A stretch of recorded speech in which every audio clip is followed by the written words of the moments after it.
Good morning, students. Myself, Rashmika, PGT Economics from KB number 2 CPE Tarsi. Today, we are going to discuss about the classification of data. Why do we need to classify the data? And what are the different types in which we can classify our data? So, let us start with the definition of classification of data. So, what is the classification of data? The process of grouping data according to their characteristics is known as the classification of data. Classification means arranging or organizing things into groups or classes based on some criteria.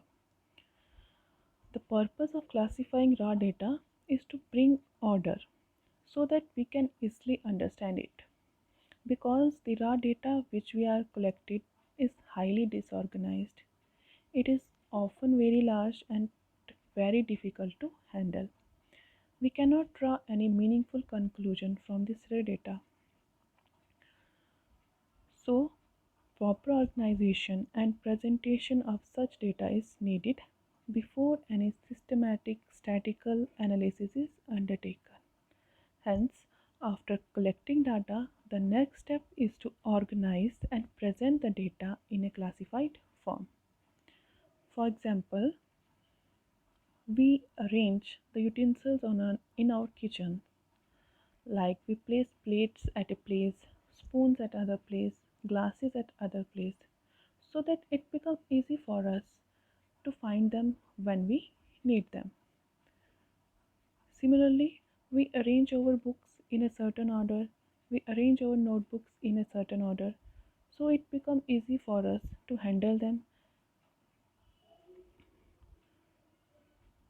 In the similar way, we also need to classify our data. So, we classify the data according to its characteristics. So, the data which have similar characteristics are placed in a one group, and data which have other similar characteristics are placed in another group. So, the process of grouping data according to its characteristic is known as the classification of data. What are the objectives of classification? There are 5 objectives of classification. The first objective is to it simplifies complex data. Second is it facilitates understanding.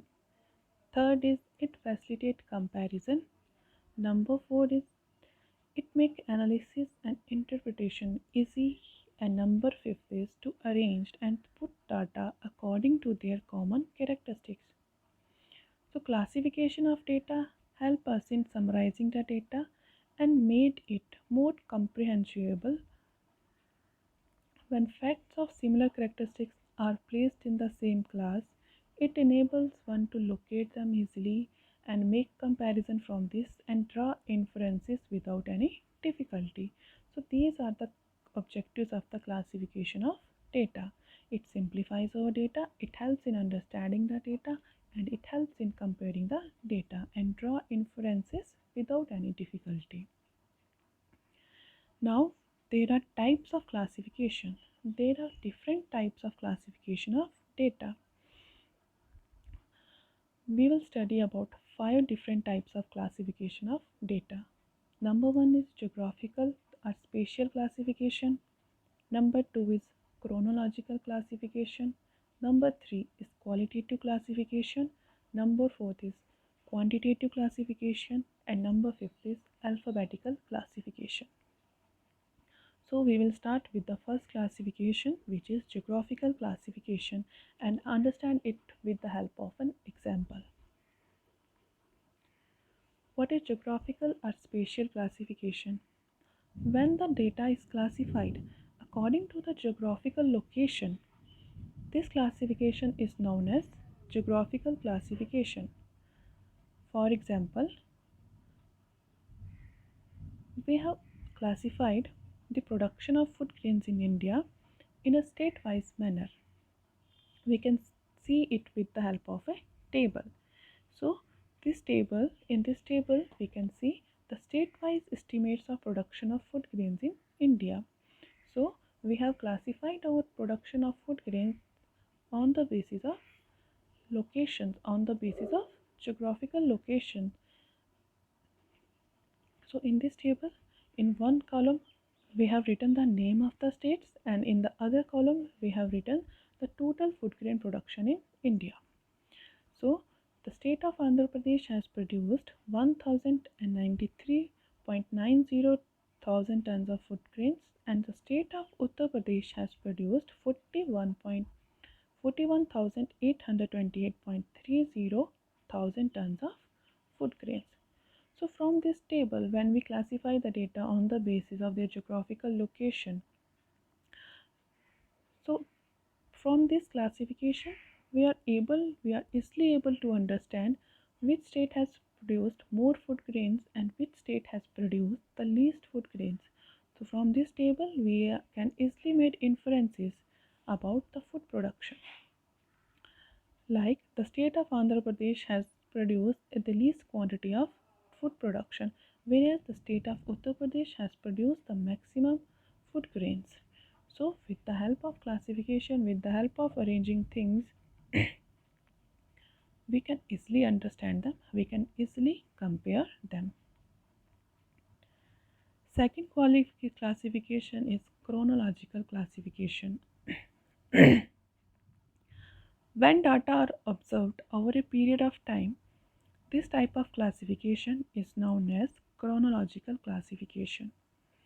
Chronological means it is based on its time of occurrence. ठीक है, तो when the data observed over a period of time, this type of classification is known as chronological classification.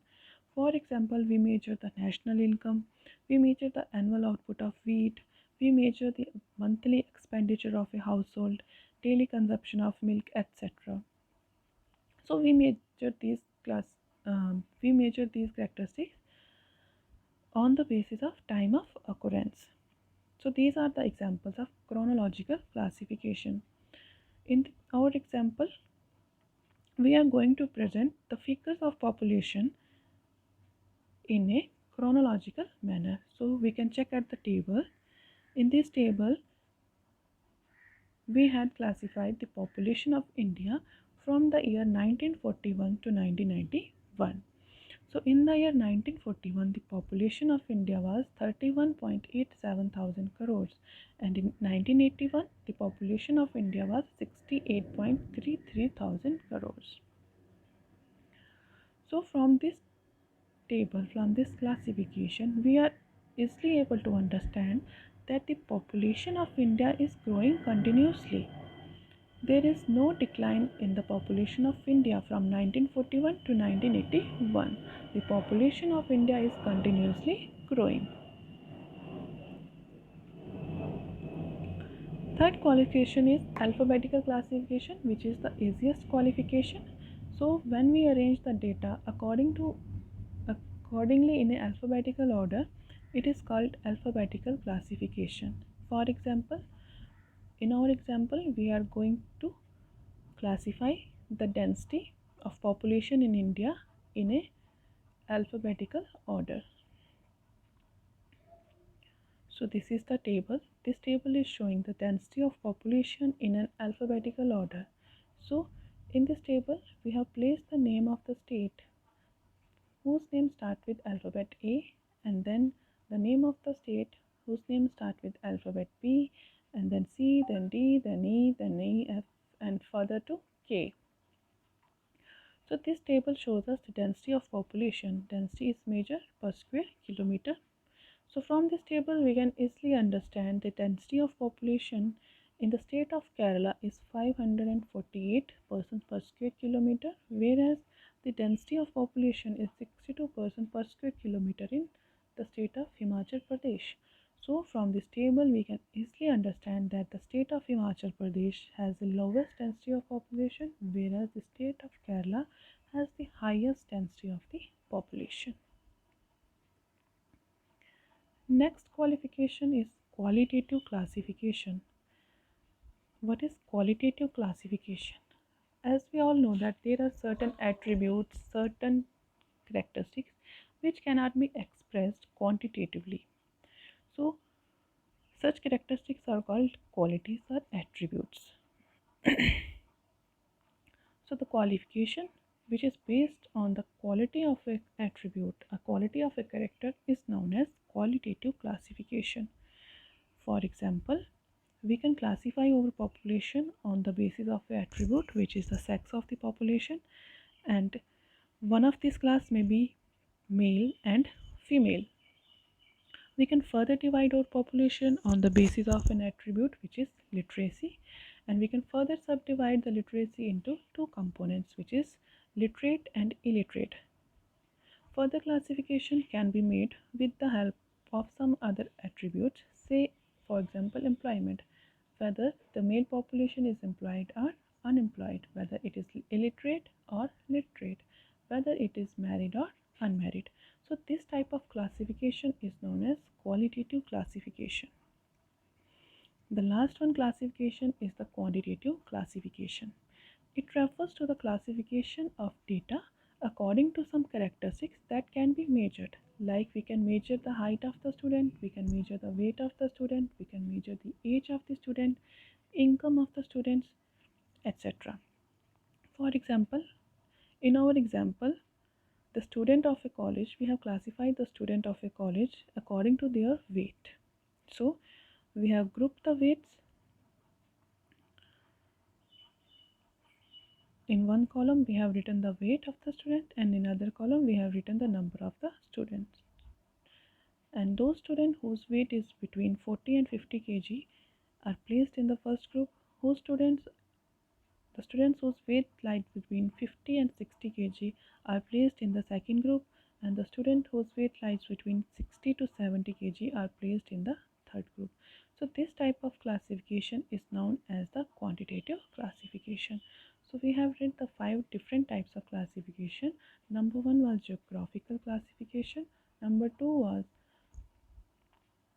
chronological classification. Number 3 was qualitative classification. Number 4 was quantitative classification.